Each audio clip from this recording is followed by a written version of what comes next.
The movie begins in a hospice in New York City, where Sammy, a terminally ill cancer patient, resides. Sammy has become accustomed to the somber routine of hospice life and regularly attends support group meetings. Ruben, a nurse at the facility, leads the meetings and invites Sammy to read one of her poems. The poem reveals Sammy's withdrawal from the world and her critical view of her fellow patients. Instead, she finds solace only in her beloved cat. After the meeting, Ruben gently advises Sammy to refrain from speaking ill of the other patients. He emphasizes the importance of emotional well-being and strives to uplift his patients' spirits. He encourages Sammy to join a group outing to a marionette show in Manhattan. Initially resistant, Sammy is reluctant to break away from her quiet routine and face the bustling world outside.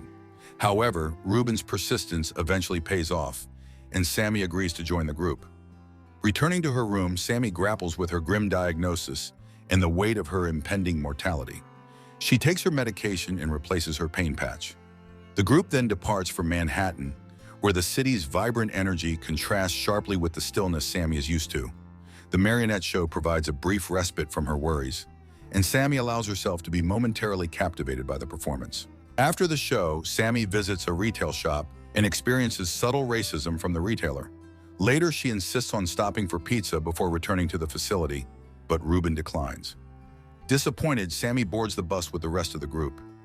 As they are about to depart, they witness meteor-like objects descending from the sky, their fiery trails streaking through the atmosphere. The meteors crash into the city, abruptly shattering the tranquility. Chaos erupts as the city's inhabitants, including Sammy, are thrown into disarray. From the impact sites, hostile extraterrestrial creatures emerge, attacking passers-by with their grotesque forms and predatory nature.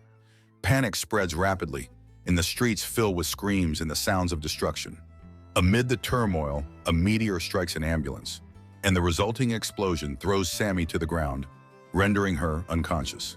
When Sammy wakes up, she finds herself inside the puppet theater, which has been transformed into a sanctuary for survivors. Henry, another survivor, gestures for her to remain silent. Groggy and disoriented, Sammy is taken around the sanctuary in search of loved ones. Ruben spots Sammy and rushes to hug her. He brings Frodo with him, offering Sammy a sense of relief. The gravity of their situation becomes clear as military helicopters hover overhead, broadcasting urgent warnings for civilians to stay silent and hidden until rescue operations can be carried out. The creatures are highly sensitive to sound, and any noise could spell disaster. As night falls, Sammy freshens up and notices her pain patch has worn off. She meets another survivor who is scribbling on paper. She informs Sammy of a shelter and warns her to avoid the bridges. Suddenly, the lights begin to flicker, and panic ensues as people rush outside. Sammy joins the group despite her pain. They witness a harrowing sight as fighter jets bomb and destroy the bridges connecting Manhattan to the mainland. The goal is clear: to contain the extraterrestrial creatures within the island. The destruction of the bridges symbolizes a desperate attempt to prevent the creatures from spreading further. One of the survivors struggles to cope and begins screaming. Henri punches him to silence him, but accidentally kills him. Later, Sammy scribbles a note to Ruben, expressing her desire to venture into town for pizza. Their tranquility is disrupted when the power grid fails, plunging the city into darkness. The theater's emergency generator activates with a loud hum, a sound that reverberates ominously in the silent night. Understanding the danger, Ruben attempts to shut off the generator, but the sound of his shirt ripping attracts one of the creatures. Sammy watches in horror as Ruben is brutally killed. The sight of Ruben's death, a person who had shown her kindness and compassion, devastates Sammy. Desperate to escape the theater and the looming threat, Sammy decides to head toward Harlem, believing it to be a safer destination. She grabs a few items and, with Frodo by her side, ventures into the perilous streets. Sammy secures a safe place by a fountain, where she quietly opens cat food and offers it to Frodo. She also spots two children hiding behind the fountain and offers them food. Meanwhile, the military announces a critical evacuation plan. Civilians will be evacuated by boat from South Street Seaport, as the creatures are unable to swim. This news brings a glimmer of hope, but also prompts a mass exodus of creatures drawn by the helicopters making the announcements. Sammy flees to safety with the two children she met until the creatures pass. People emerge from buildings and begin heading to South Street Seaport for evacuation. She warns the two children not to join them, but they dismiss her advice. She begins going in the opposite direction with the crowd and bumps into several people. The sounds from the crowd's movement alarm the creatures, leading to a deadly stampede that causes Sammy and Frodo to separate. Sammy falls and is trampled by the panicked crowd. She seeks safety under a vehicle, but a passerby clings to her, drawing a creature that drags him away. This causes the car's crushing weight to press on Sammy's foot. Summoning all her strength, she pulls herself from under the car and rushes to safety. Elsewhere in the city, Eric, an English law student, narrowly escapes a flooded subway station. In his frantic search for safety, he stumbles upon Frodo, who leads him back to Sammy. Relentlessly, he follows Sammy, but she is initially distrustful and focused only on her survival. As it begins to rain, the creatures cannot detect sound under the rain cover. Sammy directs Eric to South Street Seaport, but he declines to leave. Sensing a shared purpose in their struggle, Sammy relents and allows Eric to accompany her. Together, they return to Sammy's apartment, a place that holds remnants of her past life. Sammy frantically searches for her medication but cannot find any. Eric learns that Sammy is an acclaimed poet, her works a testament to her ability to find beauty and meaning despite her suffering.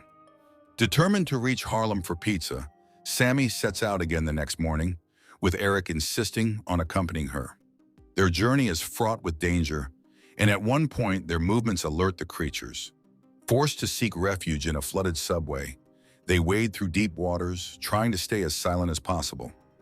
A dormant creature awakens and begins to pursue them, but it drowns in the water, allowing Sammy and Eric to escape. This close call strengthens their bond, each drawing courage from the other's presence. The flooded subway leads the pair to an exit in a ruined church where they seek shelter. Sammy's health deteriorates, and Eric offers to get her the medicine she requires. Venturing out to a nearby pharmacy, Eric meets Frodo, who leads him to a construction site. There, he witnesses a group of creatures, led by a larger one, feeding on the remains of an organic, egg-like pod. Intent on rescuing Frodo, Eric's mission attracts the attention of one of the creatures. Staying silent, he manages to evade detection, observing the creatures up close. Back at the church, Sammy's condition slightly improves from the medicine Eric brought her. They share stories, and Sammy recalls fond memories of her late father, a jazz musician who performed at a club in Harlem. She reminisces about their routine of getting pizza from Patsy's after his performances, a tradition that brought her immense joy. Sammy expresses a heartfelt wish to relive this experience before she dies. Moved by her story, Eric decides to help her fulfill this wish. The following day, Eric takes Sammy to get pizza from the city. Upon arriving at the pizzeria, they find the place destroyed and burnt down. This realization causes Sammy to break down, and Eric comforts her. They head to the jazz club where her father performed, now a somber relic of the past. Sammy stays behind reminiscing, while Eric goes out scouting for pizza. He manages to find some and brings it back to Sammy, who savors each bite. In a moment of respite, Eric performs a magic card trick, bringing a rare smile to Sammy's face. These moments of normalcy amidst the chaos offer Sammy a fleeting sense of peace and fulfillment. As they prepare to leave the city, they spot boats filled with survivors heading down the river. Creatures begin to gather along the shore, drawn by the activity. In a selfless act, Sammy gives Eric her jacket and entrusts Frodo to him. Understanding the gravity of the situation, she runs off, smashing car windows to activate alarms that lure the creatures away from the evacuation point. Eric and Frodo use the distraction to escape, running for the bridge. Eric and Frodo jump into the water, and Sammy is relieved to see them safe on the other side. They are rescued by Henry, who is on one of the evacuation boats. Sammy finds a safe space in the city, where she stares at a photo of her and her father, weeping bitterly. Once aboard, Eric finds a note in Sammy's jacket. In it, Sammy asks him to take care of Frodo and thanks him for reminding her of the joy of living, even in the face of death. Now alone, Sammy walks down a deserted street, with Nina Simone's Feeling Good playing on her iPod. She smiles, a symbol of her acceptance and peace. The movie ends as she unplugs her earphones from the iPod and a creature appears behind her.